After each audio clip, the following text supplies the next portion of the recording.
Hello everyone, hope you're doing great. Welcome to my YouTube channel.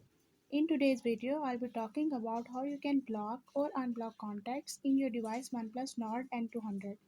So if you want to add contacts or block or unblock any contact, you just have to take a few steps which I'll be showing you in my today's video. But before we move on to the video, if you're new to my channel, don't forget to subscribe and press the bell icon so you won't miss any of my updates.